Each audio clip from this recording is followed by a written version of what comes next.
Patty? I'm 99 to 1076 47th Street, Emeryville. I would like to comment also in regards to the street sweeper. I thought maybe we were having another election again. That's the only time.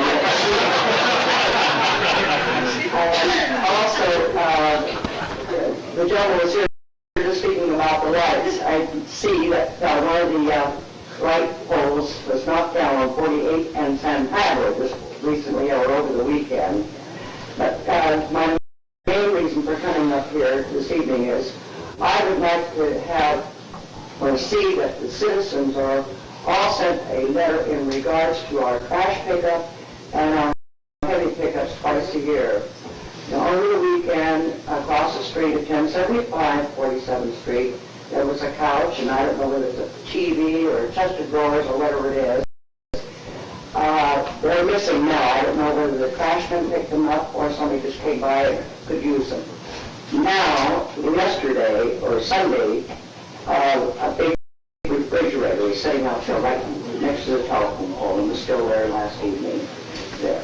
And I think people should be informed about that no heavy furniture or things like that should be picked up for the Monday trash pickup. I'll see that a notice is sent out. Okay, next we have public hearing. Consider the block general plan amendment and rezoning application resolution. Is the applicant present? Would you like to come forward, please, and state your case?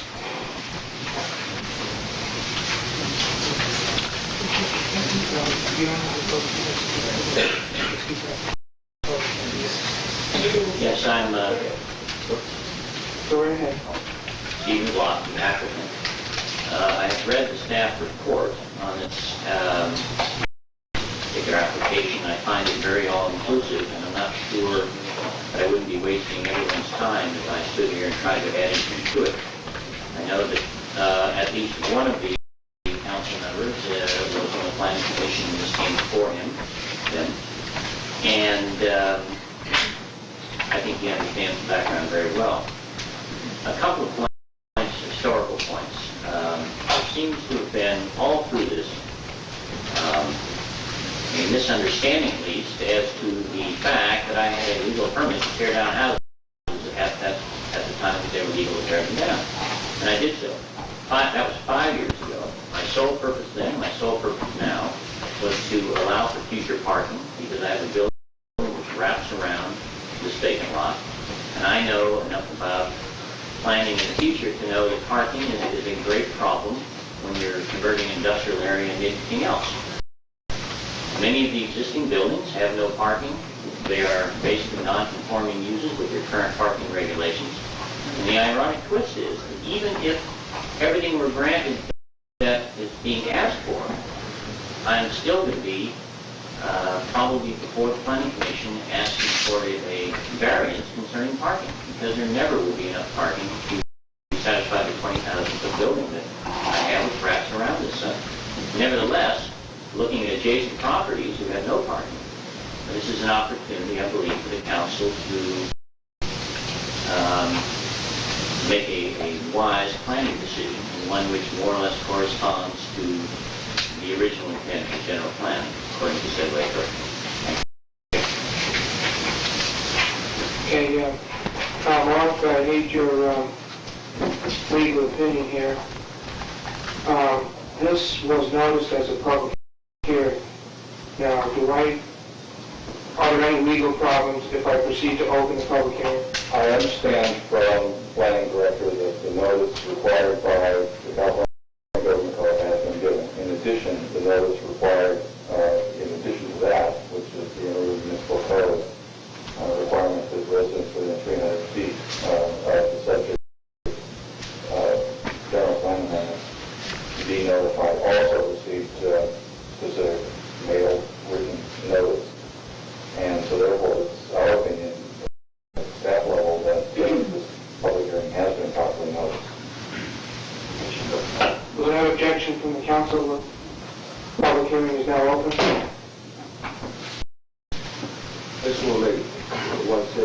In the staff report, I noticed that there was 18 parking spaces shown. It's really 25. That was a mistake. I wanted the record to show that. Thank you.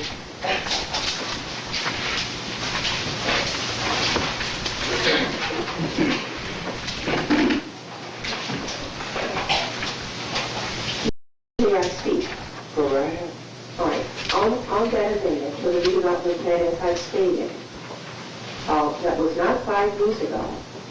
But at that time, we set up a preliminary injunction to prevent it from being converted to a parking lot. My attorney called John Anderson, who was the board at that particular time, and stated that that was not the intention of Mr. Block, but was the intention of Mr. Hammer. And he said he did not want a court suit, a lawsuit regarding it, so he dropped it. Now, as far as it being mixed use, they have said just for that particular corner, but you could not have been mixed use when the director of planning had called a frontage road, a frontage on Ridge Street, and you don't have a frontage in a residential area. Now, as to this public hearing, you did not set the public hearing. It was published, but council did not set it. That is an illegality, because only council can set the public hearing. You set the time, the place, and so forth. Now, again, that is not a commercial use, it's residential, it's right in front of my property, of my home.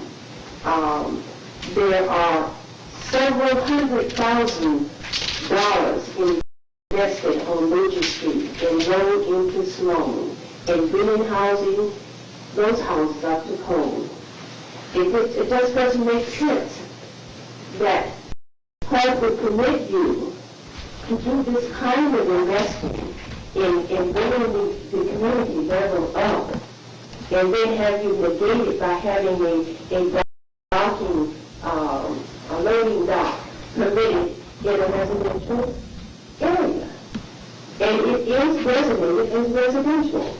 One of the houses was completely be habitable, but not the other one. And he did not, and if he said he did, then somewhere, some on staff, someone lied, and they lied to my attorney. Because we dropped it at that particular time. That is a residential unit, and if we have to get an injunction to let it, if we have to get a statement from HUD or some support from HUD, then we will do that. Now, you've just gone into a new redevelopment area that specified that the tax increment money must be used, and there's we have houses on the east side. And you also, where with the Alameda County Housing is crying for space for senior citizens, for affordable housing, and you're going to permit this man to come into a residential area, negate the neighborhood by putting parking there, and you deceive yourselves when you say that there will not be any damage done. And I'm sure you, Mayor, possibly you wouldn't offer your street to keep it from blocking your area. You have certain interests the same as mine, but my home is there. And it's the largest single investment that I will probably make in my lifetime. And I value it, and I'll fight for it.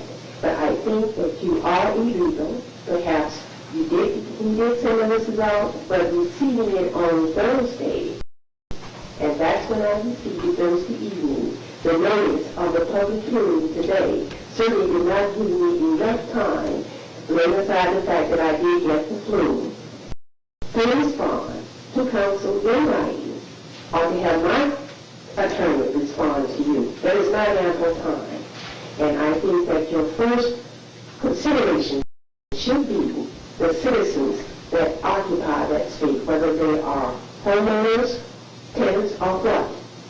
They all know we have some who use the public transportation who have to walk to and fro in that block, and they certainly are not for it. Thank you.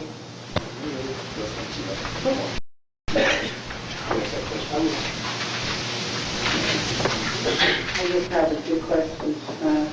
Not now. Okay. No more now.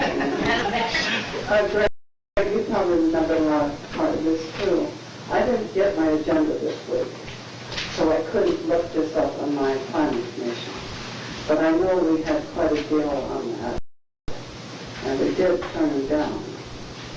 What I'd like to know is, were notices sent to the residents in that area, and were they sent in sufficient time?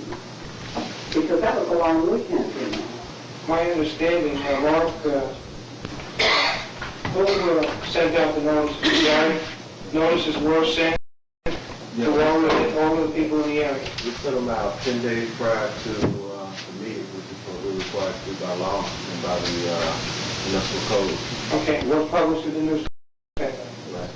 Okay. We notified 300, all property owners within 300 feet of the site radius, and we posted the site and around the area. We've done just about everything we're required to do in terms of ordinance. The only question I have is the question of setting the agenda. Everything else I think is been done okay. That's why it's there. Okay. Good. Well, at the time that it came before the planning commission, which was almost 2 years ago, I think, we denied it and said it was a residential area. And at that time, Will Richards was very upset because the homes had been demolished, if you remember at that time, way back, and nobody knew about it. And they had wanted it to remain a residential. So why it's come up now, I don't understand. I wish I had gotten my agenda. I would have brought all my papers from the planning commission meeting, so I would know what went on then, because 2 years ago, but I know we denied it. No, the staff report is correct. What we denied was, at the time it came, there were two aspects. One was the general plan amendment and rezoning application, and the second was a design review of his parking lot. And what we did was we split them off, and we said, we will approve your rezoning application and the general plan amendment, because we agreed that has to be done. We did not comment and refuse to pass upon the design review of his parking lot. That's what we denied, and that's not an issue right now. All we're doing is ratifying what the planning commission did a year ago. Well, see, I didn't have time to review all my papers, and I would like to have been able to do that. So are you speaking in opposition? I'm not sure what you're opposed to. I'm trying to recall way back what we really did and why all of a sudden it's here now, and I certainly don't want a living zone there. I still feel that way, and I don't think the people on the block do. But I'm not sure about what Greg said, you see, because I couldn't look over the pages. I was I there. don't know what happened with the agenda. I was there at the meeting too. You remember My that? recollection is the same as Greg's. It is. That the zoning, the general plan amendment was approved and the design review was not. May I ask you to continue? You've already spoken. Anyone else? I beg your pardon. You have already spoken. I can speak again? No, you cannot. The chair does not recognize you. So,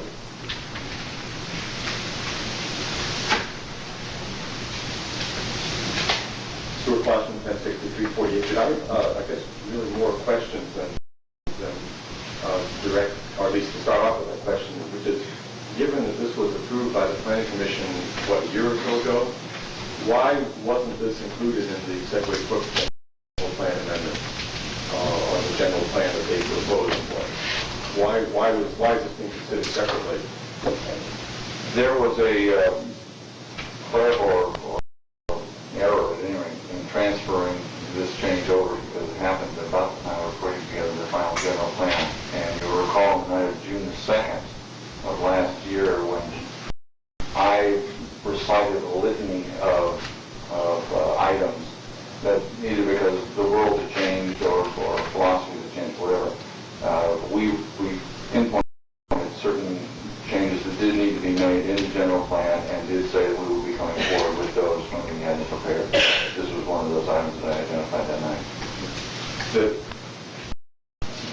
I'm not sure, in the Sedway Cook general plan, this was still indicated as residential, is that, I don't know what that, the general plan indicated it as. No, it was mixed use. Mixed use.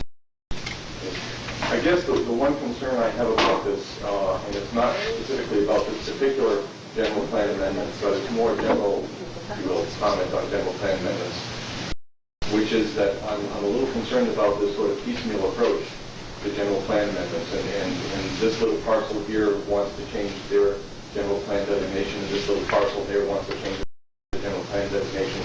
And next thing you know, you don't have a general plan that means anything, because we let every parcel owner, in essence, write their own general plan for their parcel, and we don't have a citywide planning process anymore. I'm concerned that we did this whole process with Sedway Cook to come up with a unified general plan, and I guess this also speaks to the other general plan amendments that are on the agenda, as well as the others that are in process, is that we are now in the process of taking that general plan and all the work that went into it and slicing and dicing it into little pieces. And I think that if we are going to do modifications to the general plan, we ought to do it in a more overall and managed manner rather than piecemeal. So I'm a little disturbed about this general idea of individual general plan amendments and zoning amendments for each individual parcel as they come up. I think that if we are going to do general plan amendments, we ought to do an overall review of the general plan rather than parcel by parcel review. Thank you. Anybody else wish to testify? Public hearing is now closed. Any of the council members wish to speak? I'd like to have you read that paragraph, because it answers Stuart's question. But kind of just what it is. Stuart Walter wants me to read a paragraph here in the general plan amendments. On June 2nd, 1987, the City Council adopted the existing general plan with the understanding that the document would later be amended to include those revisions that are considered as house cleaning items. These revisions are not substantial, but they are necessary because the general plan, as printed, does not reflect conditions and circumstances that actually exist due to past approvals. It should be noted that the subject amendment requests, if approved, will result in text and map revisions. Attached to this memorandum are copies of staff reports prepared for each amendment request. That's the reason they're on there. Any council members? I'm loath to take land that has been residential, particularly in this area, and change it to commercial. I brought to the council sort of background on this property. The only one that's listed as residential is number 7, 49-1330-7, which is still listed, according to the county, as residential land. That's at 5873. The parcels at 5855 has completely disappeared from the records and is now combined in parcel 8-1. And 5869 is the street address, but it virtually doesn't exist anymore. As near as I can make out from this map, 8-1 takes in 15, 16, 17, and 18. They go on both Doyle and Bowdre. It's all become one parcel. Is that correct? Let me, Mr. Vaughn, map my name for a moment. Could you come up to the mic, Mr. Brown, please?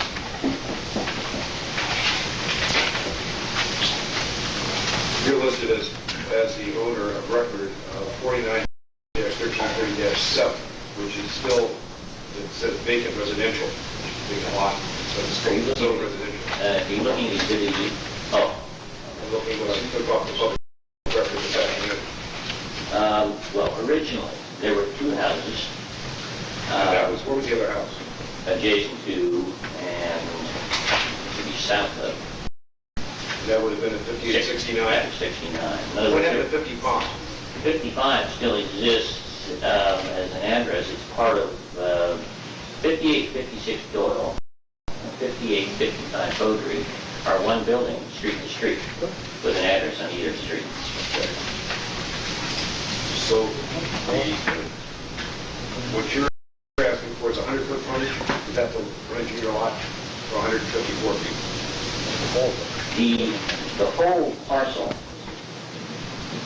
is 154 feet. My whole holding, which is all of the 3 or 4 addresses we talked about, are 154 feet on each street. So that would be 58, 55. Correct, including That 50. doesn't exist here.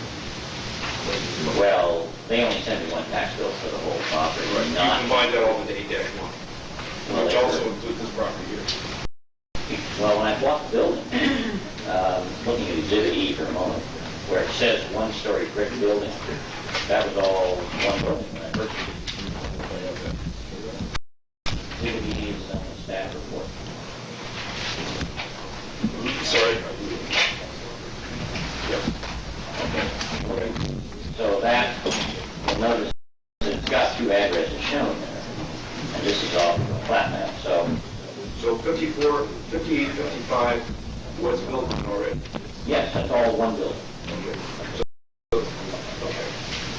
And then you can see there, the addresses still exist, at least on the flat So map. your parking lot then is going to be 100-foot long? When we get back to planning commission, now we're jumping a couple steps ahead perhaps, but my intention here is to first have everything as a mixed-use zone to allow mixed-use general plan designation, to allow for potential parking lot. So I have ready to submit my plan to get through that. In any event, to answer your question, it would be 100 by 100 parking lot. And, yeah. But this question of loading will be dealt with through the plan commission when I submit my plan. I'm not even intending to load all of that. It's a parking lot, not a loading area. I understood from the mayor talking to this applicant that one of the reasons he supported your plan was the fact that you were going to establish a loading dock there to take the traffic on the doors. Well, now we're jumping into the question of parking lot, but Well, I was just talking about right, what you... there's a loading dock door currently on Beaudry. There is 3 loading dock doors on Doyle, and the Doyle's 2 of the 3, Doyle Street, are inboard docks, which I believe are a very acceptable method of offloading because they're off-street. Now, how this all ends up is part of the plan, which I haven't brought to the planning commission yet, except for time.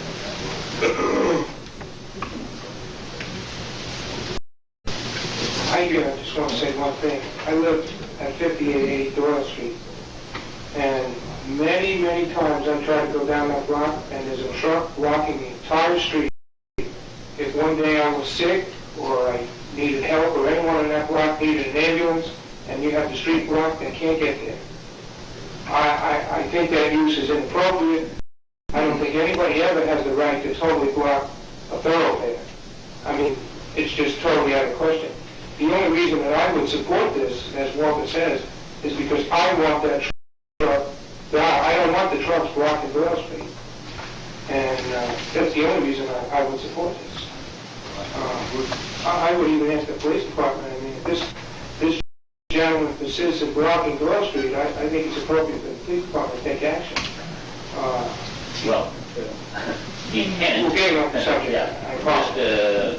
right or wrong, the tenant is vacating this month, so presumably that particular will be on this building. Okay, would it be your intention, if this property is zoned the way you want, to establish a parking lot and a loading zone on Beaudry Street? I think I'm a little in the dark as to everyone's interpretation of what a loading zone is. I certainly don't envision, and I doubt it would be an appropriate area for semis to be loading on Beaudry Street. That's ludicrous. On the other hand, the UPS parcel truck, perhaps, depending on size, whether they can swing into the parking lot or not, probably will be a matter of convenience. And it'll be a matter of how the building is being used, which I don't even know yet. But the do know is that whatever user uses the property, the employees will need to be somewhere other than on the street in front of all the residential neighborhoods. What wasn't in this report is that at the planning commission, at least 3 homeowners objected strongly to the fact that they couldn't park in front of their own residences. There is a real parking problem out there, and I think those of you who live around there know that. This is an opportunity to alleviate the parking for the neighbors. I think it's a plus for the neighbors, not a minus. And with the landscape parking plan I have in mind, I see the buffer, I see a lot of pluses to it. There's nothing perfect, but I think it's a plus for the neighborhood, a plus for the concept and the plan. Mark, let's get a legal opinion here. Would it be possible to approve this general plan amendment subject to asking the property owner not to use the loading? He has 3 loading docks. He's got 2 loading docks where he can pull into the building off street, where he has one.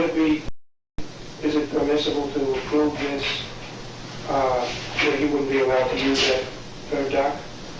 It would be permissible. However, I would recommend that what you do is allow staff to go back and write that up so that we all know what we're talking about and bring it back to you, rather than try to formulating language tonight. It would be a language that would be general plan language.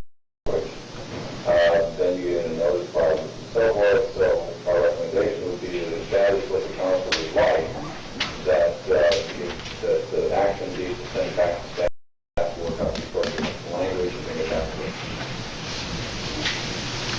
Any of the other council members wish to speak? Well, in and of itself, I mean, what essentially is this applicant, Mr. Block, is consenting to have his property down zone from industrial, which is what 3 of the units, 3 of the ones are, down to mixed use. And it's for that reason that the Planning Commission was particularly interested in getting that done. They saw that as being in everyone's favor, in the neighborhood's favor, and in the city's favor. And I think that need is overwhelming enough that I believe that the condition would be fine. And I think that what would happen is I would expect the Planning Commission, when he goes in front of the Planning Commission for his approval of his parking lot approval, that's the sort of thing that the Planning Commission would essentially say, if you want to put in a parking lot there, as you do, here are the considerations. That gives staff time to work out all of those things. So I would expect that to be done. And I have faith in the Planning Commission. So I would say, I would just say, let's approve this and let's let that be worked out at the Planning Commission level, which is where I feel it's appropriate that's where you put those kinds of conditions on. Here we've got, I have a question for Councilmember Harper. Is it possible that the Planning Commission can put restrictions on that use so that any trucks coming in will come in from South Street and not from 59th past the residential area? Yes, they can do that.